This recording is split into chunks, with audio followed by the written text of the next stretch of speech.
안녕하세요. 착한 경제를 얘기하는 경제적인 토크쇼 강대성입니다. 여러분은 보호종료 아동에 대하여 들어보셨나요? 그룹홈 등에서 거주하는 청소년들이 만 18세가 되면 퇴소를 해야 합니다. 그럼 퇴소를 하면 퇴소 후에 정부로부터 500만 원의 자립정착금을 받지만 너무 부족하죠. 이런 청소년들이 퇴소 후에 사회에 잘 적응하고 자립할 수 있도록 도와주는 일이 정말 중요합니다. 오늘은 그러한 역경을 극복하면서 자립준비 청년들의 당사자 모임을 주도하고 계시는 주우진 대표님을 모시고 생생한 그런 환경에 처한 청소년들의 삶, 또 미래 이런 이야기를 좀 나눠보도록 하겠습니다. 안녕하세요. 네, 안녕하세요. 먼저 우리 주 대표님 본인 소개부터 좀. 우선 저는 그 아동양육시설, 그러니까 흔히 말하는 보육원에서 생활을 하다가 지금 이제 퇴소를 한 보호종료 6년차 자립준비 청년 주우진이고요. 사실 뭐 보육원에 들어간 건 저의 선택은 아니었고, 네. 사실 뭐 부모님의 선택이었죠. 근데 이제 보육원에서 뭐 생활하면서 뭐 다양한 일들이 있었지만 사실 저의 실전 인생에서 어려움들은 딱 퇴소를 한 시점부터 이제 다양한 뭔가 좀 어려움들이 있었던 것 같아요. 뭐 예를 들어서 제가 퇴소할 때만 해도 자립 정착금이 현재는 500만 원을 주고 네. 있지만 저는 300만 원밖에 없었고, 아, 그리고 제가 퇴소할 시점에는 자립수당이나 이제 이런 제도들이 전혀 없던 네네. 그런 시절이었습니다. 그래서 처음 퇴소를 했을 때 경제적인 문제, 그리고 뭐 주거 관련 문제, 그리고 저 같은 경우는 대학 진학을 하고 싶었었는데 네네. 그런 뭐 생활비나 음흠. 등록금 문제도 있었고요. 음흠. 그래서 좀 그런 문제들을 겪으면서 이제 이런 어려움이 저 혼자만 겪는 게 아니라 네. 정말 많은 친구들이 지금 같이 겪고 있는 네. 문제구나라는 거를 좀 알게 됐고요. 그래서 작년 이제 2021년 4월부터 이제 협회를 설립을 해서 네네. 지금 같이 당사자들과 활동을 하고 있습니다. 그 이제 자립준비 청년협회의 이제 설립 목적, 계기 이런 거는 이제 설명을 해주셨는데, 이제 과거에는 뭐 고아원, 보육원, 퇴소생, 뭐 최근에는 보호종료 아동. 네. 근데 이제 용어들이 바뀌어서 아마 작년 7월부터인가 정부가 이제 자립준비 청년 맞나요? 네, 맞습니다. 이런 이름으로 이제 불리는데, 당사자로서 어떻게 생각하세요? 그 사실 그 고아나 아니면 보육원 퇴소생이라는 명칭을 보호종료 아동으로 바꾼 이유도 네, 사실 기존의 고아나 뭔가 그런 이름이 주는 이미지가 선입견. 네네. 선입견들이 상당히 아직 그 부정적인 부분들이 네네. 있어서 바꾸지 않았습니까? 네, 근데 당사자로서 지극히 개인적인 생각이지만 보호종료 아동이라는 표현도 저는 사실 맞지 않다라고 네네. 주장을 했었고, 왜냐하면 이미 시설을 퇴소를 하고 성인이 된 순간부터는 사실 스스로 서야 되는데, 사실 아동의 보호는 끝나지 않아야 되는데 네네. 보호가 종료했던 아동이라는 표현도 네네. 맞지 않다라는 생각을 했었고, 뭔가 수동적인 존재로만 그린다는 느낌이 있었습니다. 네네. 근데 자립준비 청년은 뭔가 스스로 능동적으로 자기가 자립을 하기 위해서 네네. 노력하는 그런 느낌이 있었고, 그리고 사실 명칭이 바뀔 때 그 이미지를 좀 새롭게 만들 수 있는 네. 전 계기가 될 수 있다고 생각을 네. 하는데요. 사실 이미 고아라는 이미지는 굉장히 고착되어 있는 게 많았지만 사실 자립준비 청년이라는 표현은 이제 새롭게 시작이 네네. 되면서 이제는 뭔가 단순히 도움을 받는 존재가 아니라 정말 스스로 자기의 인생을 주체적으로 살기 위해서 노력하는 그런 네. 긍정적인 이미지를 좀 만들어 가야 되지 않을까라고 네. 생각을 합니다. 저도 지금 보호종료 아동이 입에 계속 달달달달 있다가 지금 이제 자립준비 청년이라는 단어로 빨리 이제 바꿔야 되는데, 그 이제 퇴소 후에 이제 자립준비 그 청년들한테 가장 필요한 지원 또는 어떤 사업 뭐가 필요할까요? 그러니까 사실 그 정부가 그 한 3년 동안은 되게 사회적인 관심도 많이 있고 하면서 경제나 주거 관련된 지원은 좀 비교적으로 많이 늘었습니다. 근데 이제 아직까지도 그런 지원 제도가 있음에도 정보 전달이 제대로 되지 않아서 네. 그 필요한 친구들한테 전달이 되지 않는 네네. 부분들이 많이 있기 때문에 그런 정보 전달 플랫폼이 우선 기본적으로 생겨야 될 것 같고요. 네. 그리고 요즘은 친구들이 실제 그런 지원들이 있어도 자기 스스로 그런 지원금을 받았을 때 어떻게 써야 되는지, 네네. 그런 일상생활 교육, 그리고 어려움이 처했을 때 도움을 청할 네네. 그런 멘토나 아니면 지인이나 그런 뭐 음. 사람들이 없어가지고 네네. 조금 뭐 외로움이나 아니면 뭐 그 외로움 때문에 고독사를 하기도 네. 하고 자살을 하기도 많이 하거든요. 그래서 그런 심리적인 지원이 좀 많이 이루어져야 되지 않을까 저희는 보고 있습니다. 그 제가 지금 있는 구피플에서도 이 이제 자립준비 청년들 한 11분 정도 지금 해보는데 정말로 그 아까 말씀하신 멘토 문제, 금융 교육 이런 것들이 시급한 것 같아요. 그래서 최근에 제가 어제 그제 계속 만났던 분들이 금융 쪽에 종사하신 분들이 제가 그런 이야기를 했더니 정말 그 멘토풀에 넣어달라 이런 분들이 있어서 아마 이제 좀 더 11분을 하고 나서 사업을 좀 확장을 하면 많은 분들한테 좀 혜택이 좀 갈 수 있을 것 같은데 우선 뭐 우리 협회 지금 대표님 하고 계시는 일로 보면 경제적 자립, 정서적 자립, 사회적 자립 뭐 세 가지 영역으로 구분해서 하고 계시는 것 같아요. 세 가지를 간략하게 아까 뭐 경제적 자립은 대충 근데 정서적 아까 조금씩은 타치를 한 것 같은데 네. 간략하게 한번 세 가지 설명을 좀 부탁드리겠습니다. 네, 아무래도 경제적 자립은 딱 명칭 들으셨을 네. 때뭐 이해하실 수 있다시피 아무래도 스스로 조금 기초생활수급자를 벗어나서 이제 스스로 경제 활동을 네. 하고 스스로 이제 먹고 사는데 문제가 없게끔 하는 그런 지원들을 하는 것이고요. 정서적 자립은 많은 친구들이 사회에 나왔을 때 지지해주는 체계가 없고 하다 보니까 누군가 조금만 잘해주면 네. 전적으로 의존을 하는 경우가 아, 좀 많이 있습니다. 근데 그렇게 되면 사실 저희들은 종속되는 것이라고 좀 네네. 보는 경향이 있고 스스로에 대한 정서적 자립이라고 보지는 못하거든요.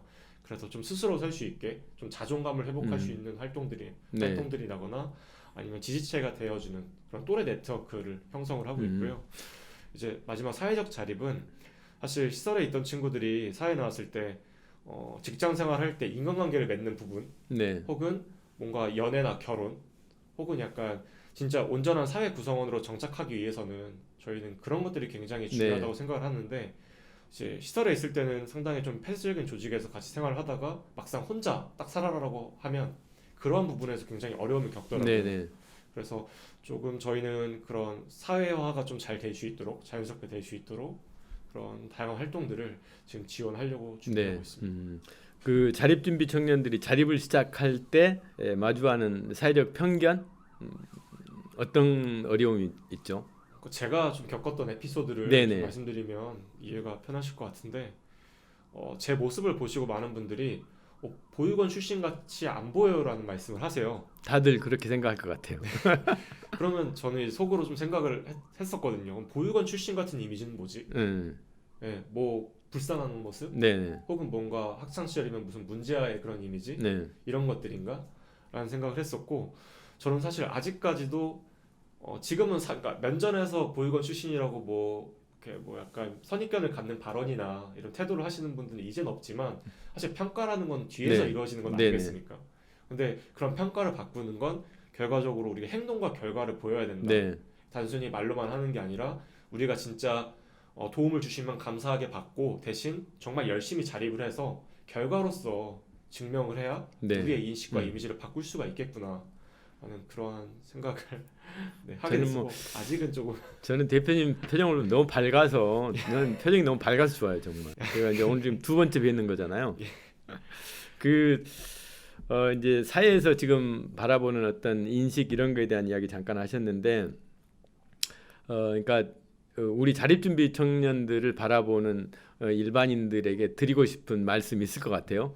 네. 오늘 이 시청자분들께 한 말씀 던져보시죠. 그러니까 뭔가 그 미디어에서 소비되는 이미지나 아니면 기존에 이제 알고 있던 그런 물론 이미지가 되게 있으시겠지만 그냥 이 친구들도 자기의 주어진 환경에서 최선을 다해서 사는 친구들이구나 네. 라고 봐주셨으면 좋겠고 이 친구들의 뭔가 잠재력을 이렇게 한정짓는 그런 이렇게 말씀을 조금 네. 조금 이렇게 서로 조심하는 게 네네. 필요할 것 같아요.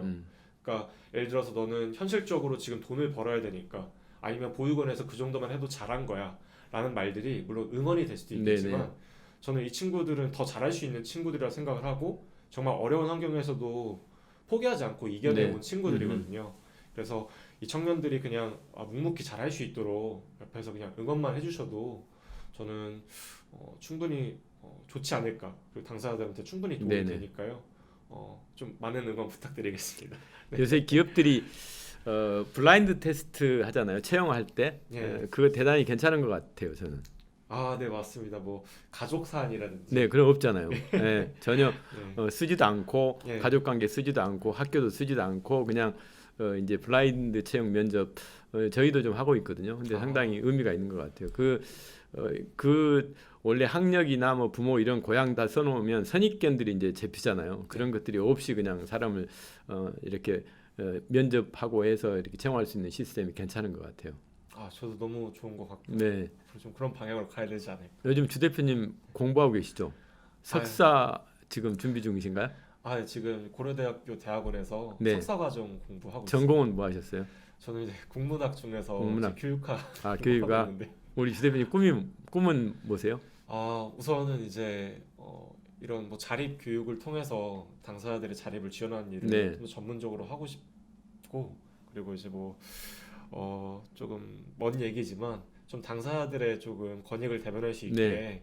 뭐 정책도 좀 만들고 정책 지원도 하고, 그리고 이제 지금 올해 한 3년 안에는 저희 협회에서도 이제 사회적 협동조합에 쪽을 아. 가입을 해서 네, 이 친구들의 뭐 고용 지원이나 네네. 이제 이런 것들도 지금 준비를 하고 있습니다. 사회적 협동조합으로 이제 만드실 계획이신가요, 협회를? 예, 아, 맞습니다. 제가 나중에 코치를 좀 해드릴게요. 잘 부탁드리겠습니다. 마지막으로 이제 그 자립 준비하는 청년들 당사자들에게 뭐 이렇게 이제 선배로서 또 이제 뭐 회장으로서 협회 회장으로서 이제 좀 해주실 이야기가 있을 것 같아요. 항상 친구들 만났을 때 딱 하는 말이 있는데요. 이게 시설에 들어간 건 우리의 선택이 아니기 때문에 죄인처럼 그걸 숨길 필요는 없다라고 생각을 합니다. 그리고 그걸 평생 숨길 수도 없다고 보고요. 네, 그러니까 지금 주위에서 지금 우리의 시설 출신이라는 걸 가지고 뭔가 주위에서 그런 말씀들을 하시는 분들이 많을 거예요. 뭐 현실적으로 시설 출신이니까 뭐 어떻게 살아야 된다. 이제 이런 조언을 해주시는 분들이 많으실 수 있는데, 저는 여러분들이 그 꿈을 믿고 최소한 20대 동안은 내가 하고 싶은 거에 좀 오롯이 집중하고 투자하셨으면 좋겠어요. 사실 사람들은 보여지는 것 그리고 말하는 건 좋아하지만 실제로 행동하는 것들은 되게 어려워하거든요. 결과적으로 우리의 이미지나 인식은 행동과 결과로만 바꿀 수 있습니다. 그렇기 때문에 중간에 절대 포기하지 마셨으면 좋겠고요. 그리고 이미 사회에 나와 있는 저희 자립준비 청년 협회나 아니면 뭐 아동권리보장원이나 이런 곳들에 열심히 자립하고 있는 선배들이 지금 너무 많이 있으니까 그런 쪽으로 언제든지 연락을 주시면 저희들이 자립을 또 함께 할 수 있지 않을까라고 생각을 합니다. 네, 힘내십시오. 오늘 주 대표님 그 좋은 말씀 많이 들었고요. 그 많은 그 자립 준비 청년들에게 희망의 메시지를 쏘신 것 같습니다. 주진 대표님 같은 이제 환경에 있는 분들이 그러한 역경을 딛고 열정을 가지고 이렇게 세상을 살아가는 모습을 보면 대한민국의 희망도 보입니다. 이러한 청년들이 더욱 많아지기를 소망해 보면서 저는 뭐 이런 이야기를 드리고 싶네요. 환경은 주어지는 것이 아니고 만들어 가는 거라고 저는 생각을 합니다. 그래서 하면 된다는 신념을 가지고 절대 긍정의 자세를 가지고 도전을 하면 모든 걸 이룰 수 있으리라고 생각을 합니다. 자립 준비하고 계시는 모든 청년분들께 힘찬 응원의 박수를 보내면서 오늘 토크쇼 마치겠습니다. 고맙습니다.